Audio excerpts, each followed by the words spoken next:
figure, and I hope he does turn round to camera to let us see his face. The local man, George Smith. And that special atmosphere about a Scottish Cup semi-final.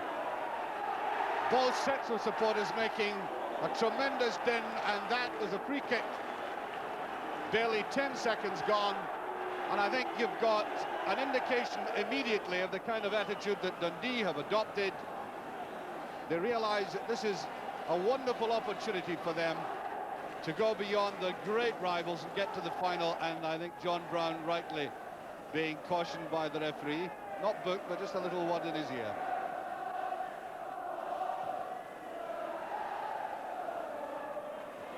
Jim Duffy, and I think he was pushing.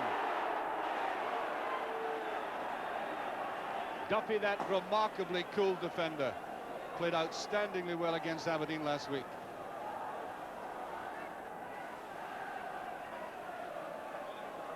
Derry will take this. Pitch looks kind of soft then. Slight misjudgment there by Hegarty. That's Paul Sturrock. There was a slight doubt about his fitness for today, but there he is. Large as life. Slight misjudgment on Neri. Coyne can't take advantage, but it is a corner kick.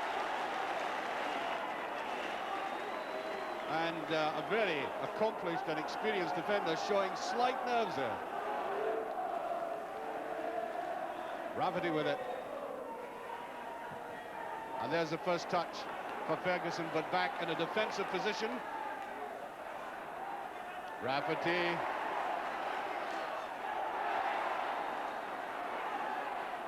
Nice touch back to Forsyth.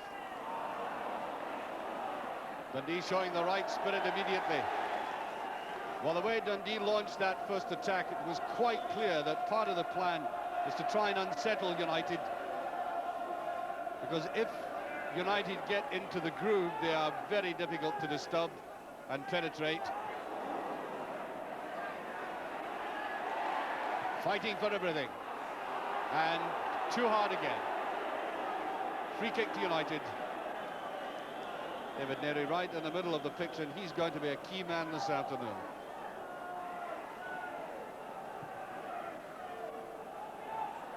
Bannon. Smith. Long one through to Coyne, the ex-Dundee United player. Good backing up by Dundee. There's a run through by Coyne. And Billy Thompson's there. And that is the third time that Dundee have pierced this United defence. Somehow or other, holes have appeared in what is usually a very solid and confident lineup. Good challenge there by Bannon. Holt. Giving it width. Bannon wanted to take Forsyth on. Just kept it in. He did well to get that across, and there's Ferguson. Oh, full marks to EAMONN Bannon. Forsyth very close to him, and look at the way he did that, just kept it in play. And from that very awkward angle, putting it across for Ferguson's header. No chance of scoring against Geddes, but I think Bannon gets the credit for that move. Hegarty. There's McInally. And we're seeing much more of Dundee United now. And you'll notice McInally coming into this very good position. Quick as a flash, but a bit too straight. Well, look at that very good crowd in at the back. They have turned up. Look at that. That's the United support. And it's just as thick, perhaps even thicker, at the Dundee end.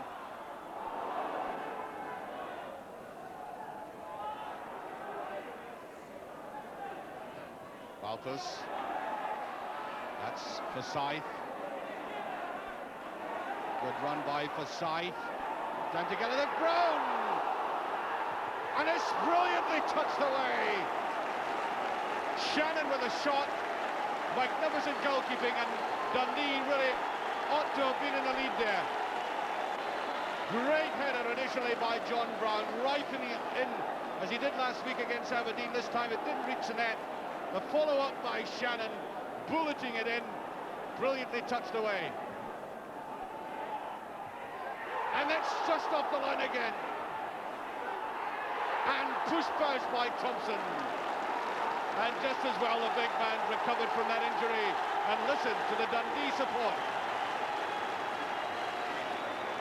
A goalkeeper under pressure, if ever there was. Instinctive save to start off with.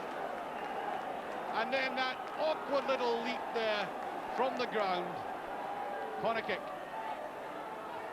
Woods getting through this United defence. They are not picking up the cross ball.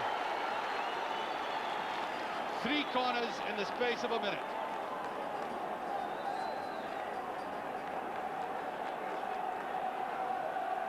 They really do look dangerous in this situation.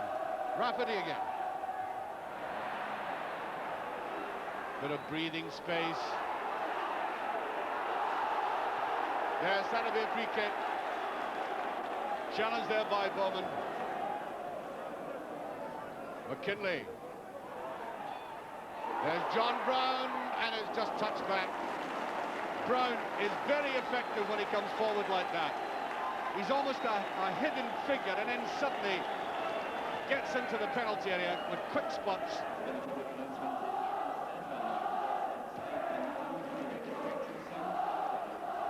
No free kick. Loose ball, though. Here's Holt. John Holt, a good run by Holt. He always does that very well. Here's Ferguson. There's a shot. Oh, brilliant goal! Oh, yes, Ferguson at his very best.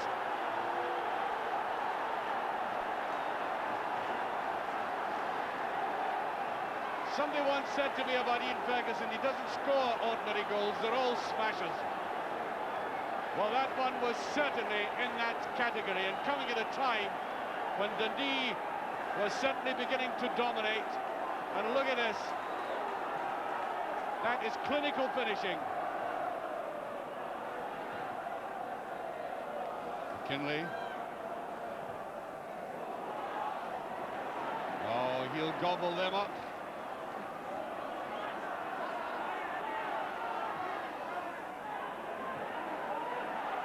No, referee winning play on, a good decision.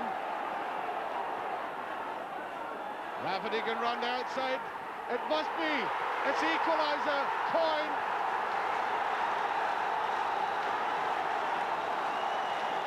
The ex-Dundee United player.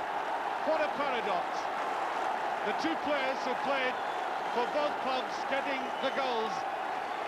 And that was a very well-worked equaliser. The big fullback augmenting the attack. And look at that, neatly laid back there by Wright.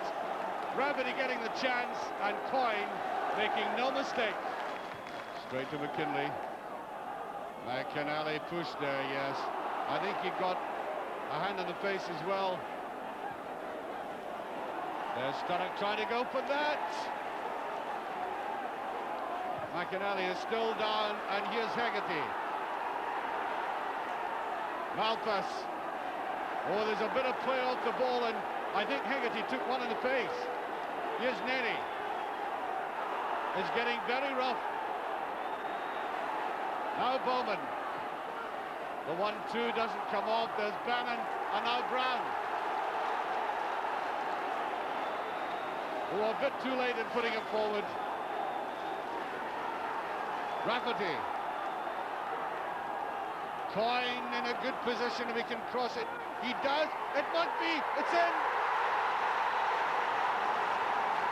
Right, I think, getting the final touch.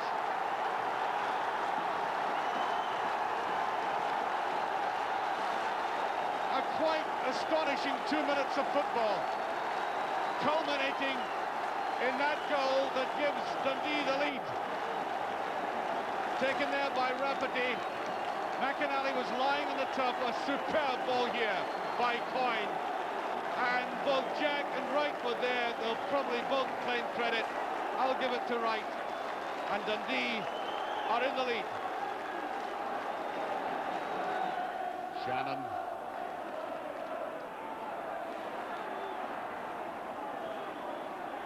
And there goes the half-time whistle.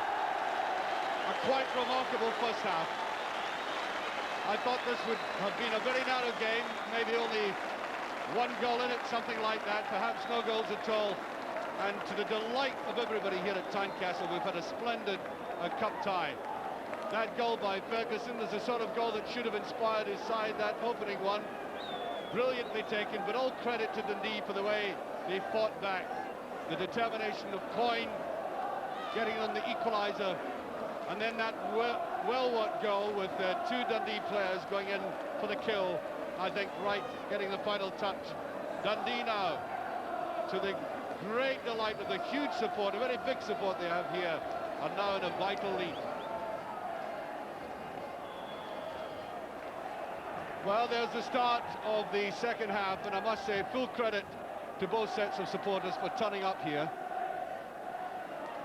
It really is a remarkable semi-final. Been a lot of controversy about bringing the game to Tynecastle, but as I said, a really marvellous crowd, and the game has lacked nothing in atmosphere. And the one very important aspect of the afternoon is that the Scottish Cup still has continuing strong appeal.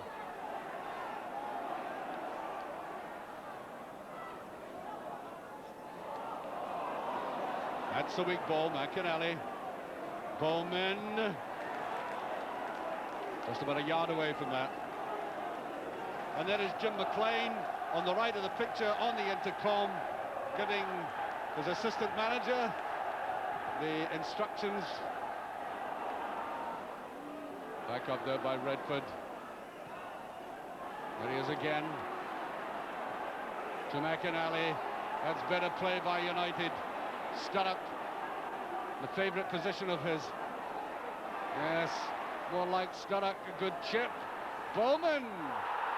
No penalty. Came off the chest. He's looked dangerous on the ball though, Sturrock again.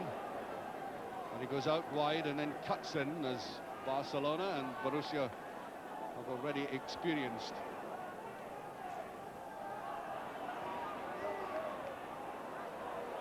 McInally trying to follow up. It's a battle for midfield again. I think United will get the free kick for that.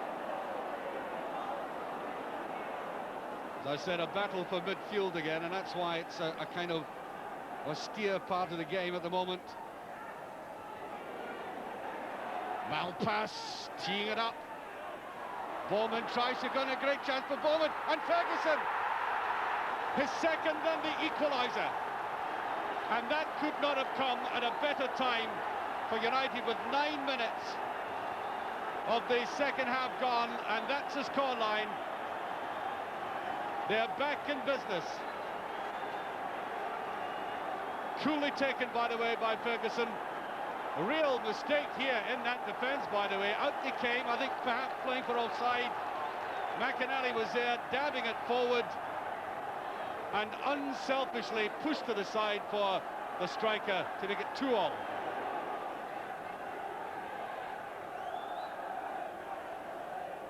Sturrock. Free kick.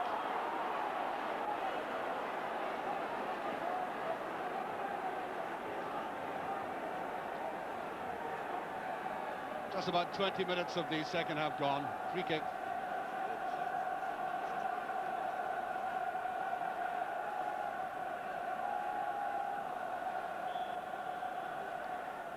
The entire Dundee team are in there, and they can't stop Hegarty.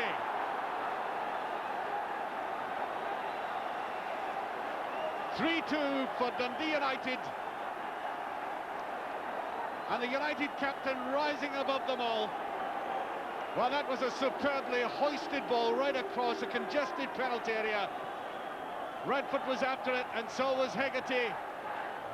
And in it went, off the United captain. Oh, look at McInally. That is how good he's been this season. Closing down players quickly, getting possession, setting players away.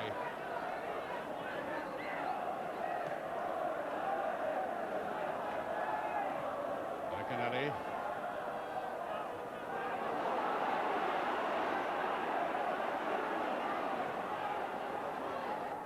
Ferguson. Bad slicer by Ferguson.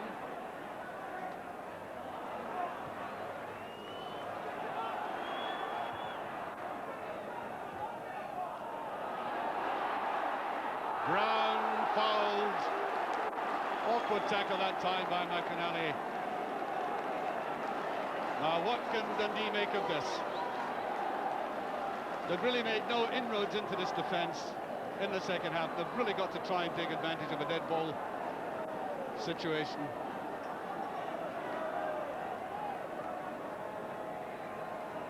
"13 minutes left. Brown might have a go, and he does it. That's brilliantly saved.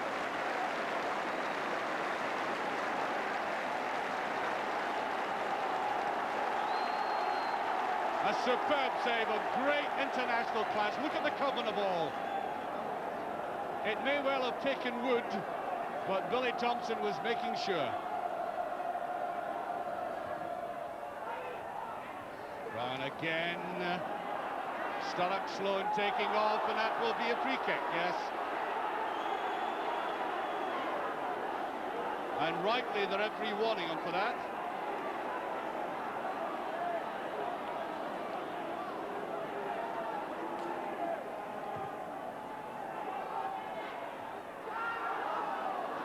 Oh, look at this attack. McInally pounding through the middle. There's Sturrock. Bannon.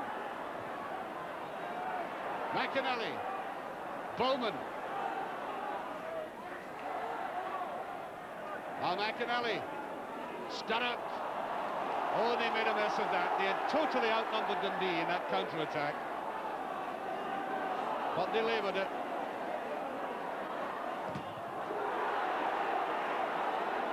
No, he's getting down on players.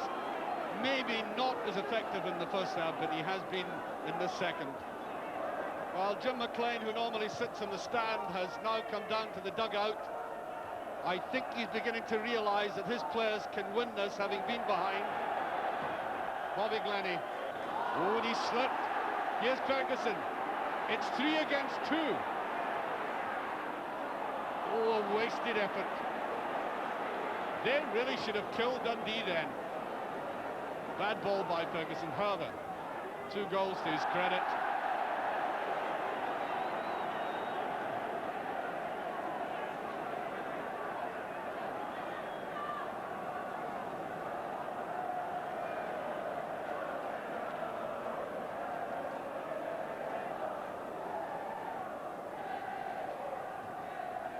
Sturrock might just get this, but there's nobody inside. And does the obvious thing, gets a corner kick. 5 minutes left, which steals a little time for United.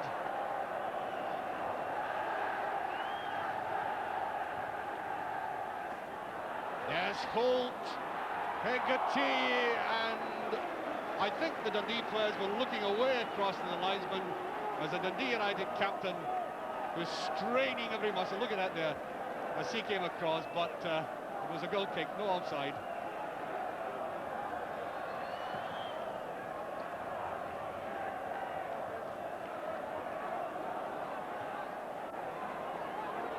To side. Right. John Brown. Brown. We did well to get that in. It's going loose. And there's Thompson.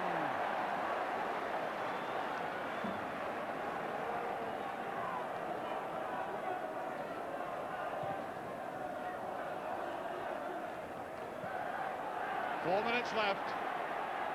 Ferguson pressurising Glennie. And too much. Free kick. Words of condolence, perhaps.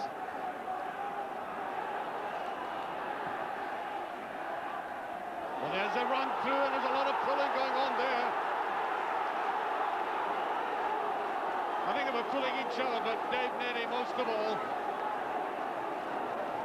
And I think if Wright had gone away, that would have been the equaliser. It was that vital.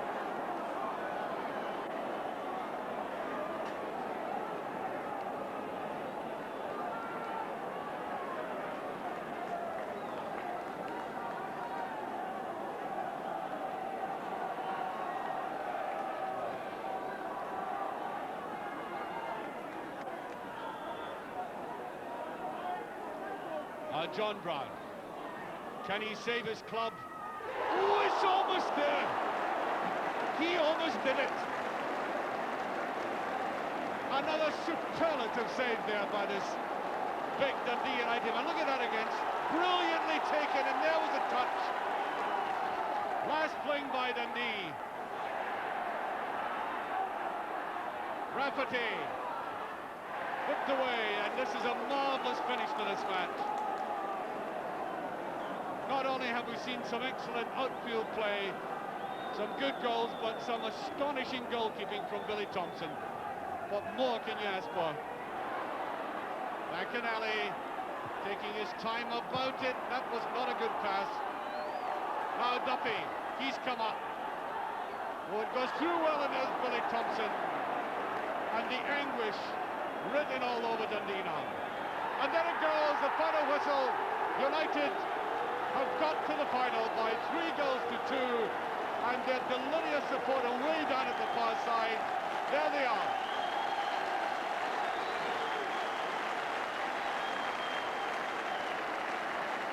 Sheer delight in Tangerine. And I think he will go down to the United support. I'm sure he will. The man who got that winning goal with delight written all over his face. Condolences there for John Brown. And United greeting their supporters rightly, who have come down, as I said, to Edinburgh despite all the controversy. Backed them up, and now together they'll be at Hampden on May 16th. What absolutely marvellous entertainment, a game confounding many of us, including myself, who thought it might be a bit cautious and negative because, after all, they know each other so well and have played each other frequently. But today, outstanding individual performances. If I go to the defence first and talk about Billy Thompson, his goalkeeping was right out of this world. And yes, I think Dundee United, at the end of the day, deserved to win for the way they transformed themselves in the second half, came out, took the game by the scruff of the neck, and dominated in midfield. Excellent performance by Paul Sturrock in the second half. He had been rather quiet and muted, and then he came on to that piercing, penetrating game of his, which means so much to Dundee United. But Jim McLean, very appropriately at the end, paid credit to Dundee for making a real game of it, and I suppose I would have to echo him in saying it's a pity that somebody had to lose. So one of the great fears, I thought, of many people was, would Dundee United be rather tired after that midweek game against Borussia Mönchengladbach? And that's the very point I put firstly to EAMONN BANNON. Well, I don't really think so, Archie, because of the importance of the game itself. It was a semi-final, the Scottish Cup, and everyone was looking forward to it so much. It wasn't really a problem. I didn't hear anyone mentioning it after the game, or before for that matter.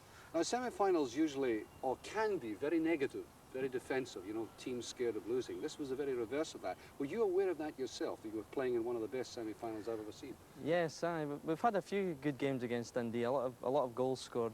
And what happens if one team manages to score, that changes the whole pattern of the game, and we managed to score against them, and then they came at us and they scored, and then they scored again, and then we chased the game, and that creates an exciting game. Whatever happened to you in the second half? It was a totally transformed United side. You were 2-1 behind, and then you took over. Well, we went in at half-time and really, you know, 2-1 behind us as well. We've just got to really get on with it. And we came out and really got torn about them, I thought.